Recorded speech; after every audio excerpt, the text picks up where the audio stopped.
अब आइए example number 16 पे आते हैं। एग्जांपल नंबर 16 को क्या बोल रहा है? एग्जांपल नंबर 16 में बोल रहा है proof that opposite angle of parallelograms are equal. तो इसको प्रूफ करने के लिए सबसे पहले तो एक पैरेललोग्राम हमको ड्रॉ करना पड़ेगा।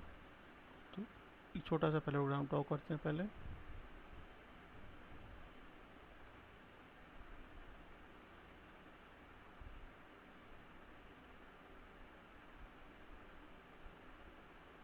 ठीक है, तो एक पैरेललोग्राम हो गया। इसका नेमिंग करते हैं ए बी सी डी। ये पैरेललोग्राम है। That the A B parallel to D C and A D parallel to B C. चलिए, ये एक हमारा पैरेललोग्राम हो गया। इसमें opposite angle measurement wise equal होंगे।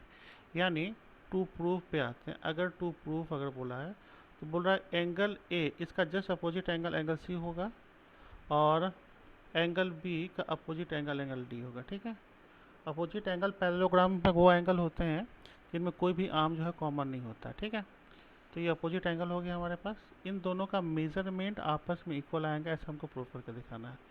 तो चलिए इसको प्रूफ करना स्टार्ट करते हैं। तो सबसे पहले फर्स्ट स्टेप में हमारा क्या होगा? फर्स्ट स्टेप में ये होगा because of the fact A B parallel to D C है। ठीक है, ए बी यहाँ से लिखते हैं proof. A B parallel to D C है यहाँ पे। तो को इंटीरियर एंगल का समेशन पैरेललोग्राम में, सॉरी पैरेलल लाइन्स के बीच आपस में 180 डिग्री होता है समेशन, सप्लीमेंट्री होते हैं। यानी अगर ऐसा है तो ये जो एंगल है ये एंगल ए और ये एंगल डी। ठीक है, angle A plus angle D इसका मेजरमेंट आएगा 180 डिग्री पहला। ठीक है, उसी तरीके से angle B plus angle C का भी मेजरमेंट 180 डिग्री आ गया।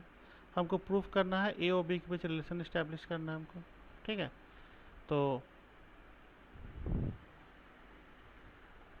चलिए नेक्स्ट स्टेप लेते हैं हम। अब जैसे angle A plus angle D is equal to 180 degree हुआ है, similarly angle D plus angle C का भी मेजरमेंट 180 डिग्री होगा। इसको अगर हम इक्वेशन 1 करते हैं और इसको इक्वेशन 2 करते हैं, ये क्यों ऐसा होगा? क्योंकि सेम उसी तरीके से, बिकॉज यहाँ पे लिख लेते हैं बिकॉज ए डी जो है A D parallel to B C होगा। ठीक है, दोनों का सेम रीजन है 180 डिग्री होने का। अब हम इक्वेशन 1 इक्वेशन 2 के आरएचएस वाले सेक्शन को देखिए। ये दोनों तो 180 डिग्री है ना? तो इसका एलएचएस वाला सेक्शन भी आपस में इक्वल होगा। यानी हम लिख सकते हैं angle A plus angle D is equal to angle D plus angle C. D से डी आपका यहाँ पे कैंसिल हो गया, तो angle A is equal to angle C आ गया यहाँ पे। Angle A is equal to angle C आ गया। ठीक है, तो एंगल ए एंगल सी इसी तरह से हमको प्रूफ करना था। देखिए इस वाले सेक्शन में एंगल ए एंगल सी को प्रूफ करना था, तो ये सेक्शन हमको बिल्कुल इसी तरीके से प्रूफ हो गया। अब सेकेंड वाला पार्ट में आते हैं बी और डी। तो बी और डी को भी प्रूफ करने का तरीका बिल्कुल सेम है। तो अगर मान लीजिए मेथड बिल्कुल सेम है तो हम उसको प्रूफ करके दिखाते हैं नहीं, बस उसके जगह पर ऐसा लिख लेते हैं similarly angle B is equal to angle D. तो हमने क्या प्रूफ कर दिया? हमने प्रूफ करके दिखा दिया कि हमारा बोथ अपोजिट एंगल हैं वो मेजरमेंट वाइज इक्वल हैं, और यही क्वेश्चन में प्रूफ करने के लिए बोल रहा था। ठीक है, ये हैंस प्रूफ हो गया। अब ये देखिए, ये है आपको एग्जाम्पल नंबर 17।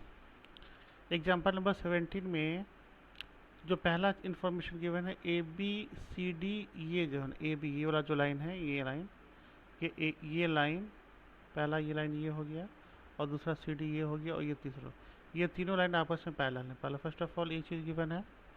उसके बाद हमारे पास मेजरमेंट वाइज तो एक्स वाई जेड तो गिवन ही है। उसके अलावा ये जो एंगल है, ये एंगल, इस एंगल का जो मेजरमेंट दे रखा है वो, इस एंगल का मेजरमेंट है 90 डिग्री।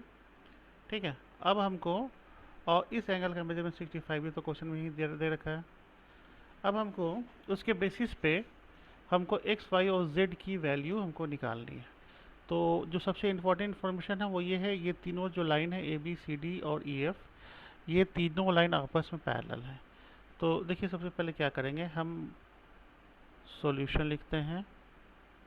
अब ये क्या है, C H parallel to E F, ऐसा है। तो अगर मान लीजिए दो लाइन आपस में पैरेलल हैं तो ये दोनों जो एंगल है को इंटीरियर एंगल, मतलब 65 प्लस वाई जो है ये बेसिकली को इंटीरियर एंगल है। और दो लाइन आपस में पैरेलल होते हैं तो को इंटीरियर एंगल का सम है वो 180 डिग्री होता है। तो सी एच पैरेलल टू ये हो गया। तो यानी हमारे पास क्या हो गया, देखो angle Y plus angle F E D, इसका जो वैल्यू होगा वो 180 डिग्री होगा। सो एंगल वाई इसकी वैल्यू क्या होगा 65 डिग्री होगी, इक्वल टू 180 डिग्री हो गया। सो एंगल वाई का जो मेजरमेंट आ गया वो 180 डिग्री माइनस 65 आ गया। तो इसको जब सॉल्व करेंगे तो ये तो 5 और ये हमारा है 115। तो y की जो वैल्यू हो गई, इस y की जो वैल्यू हो गई है 115 डिग्री। अब x और y के साथ रिलेशनशिप बहुत आसानी से पता चल जाएगा आपको, ये आपस में कोरस्पोंडिंग एंगल होंगे, है ना। तो उसको थोड़ा सा नेगेटिव अगर लिखेंगे तो हम कुछ ऐसे लिखेंगे, यहाँ पे है सी एच है पैरेलल टू ए जी है। सो हमारे पास क्या हो जाएगा, angle x equal to angle y होगा। क्यों? क्योंकि ये आपस में कोरस्पोंडिंग एंगल होंगे।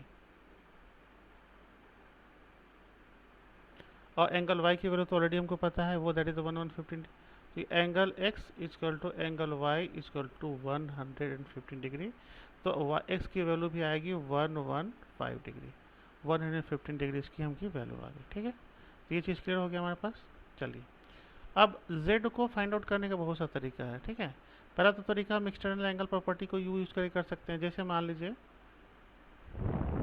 हमको z की वैल्यू निकाली थी, तो z की वैल्यू निकालने के लिए एक तरीका तो ये है कि एक ट्रायंगल ले लीजिए ए बी ए, और उसमें x क्या है, एक्सटर्नल एंगल है हमारे पास। तो एक एंगल x की जो वैल्यू होगी वो angle a plus angle z के बराबर होगी। तो एंगल x की वैल्यू तो पता है 115 डिग्री है, equal to angle a 90 degree है, और एंगल z की वैल्यू एंगल z है। तो एंगल z की वैल्यू हम 115 डिग्री माइनस 90 डिग्री, तो ये हो जाएगा 5 और 25। ठीक है, तो इसकी वैल्यू 25 डिग्री हो जाएगी।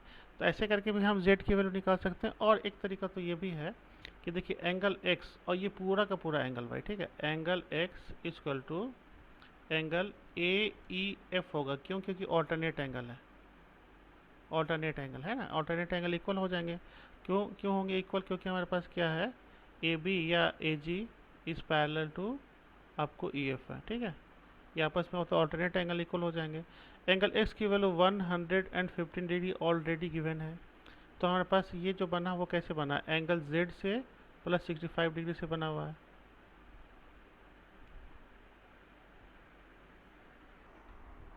ये सेकेंड पार्ट वाला क्वेश्चन है, इसको फिलहाल इसको थोड़ा गड़बड़ हो गया यहाँ पे, इसको थोड़ा ठीक से देख लीजिए। यहाँ पे ऑल्टरनेट एंगल जो है हमारा, ऑल्टरनेट एंगल ये 115 डिग्री है, इसका ऑल्टरनेट एंगल ये पूरा होगा, है ना, ये पूरा होगा, ये नहीं होगा, ये थोड़ा सा गलती से हो गया था ना। इसका पूरा का पूरा ये ऑल्टरनेट, क्योंकि देखिए ये लाइन और ये लाइन आपस में पैरेलल है, तो इसका और ये ऑल्टरनेट एंगल होगा। ठीक है, तो इस एंगल की जो वैल्यू हो 90 डिग्री है, इसकी वैल्यू 90 डिग्री है।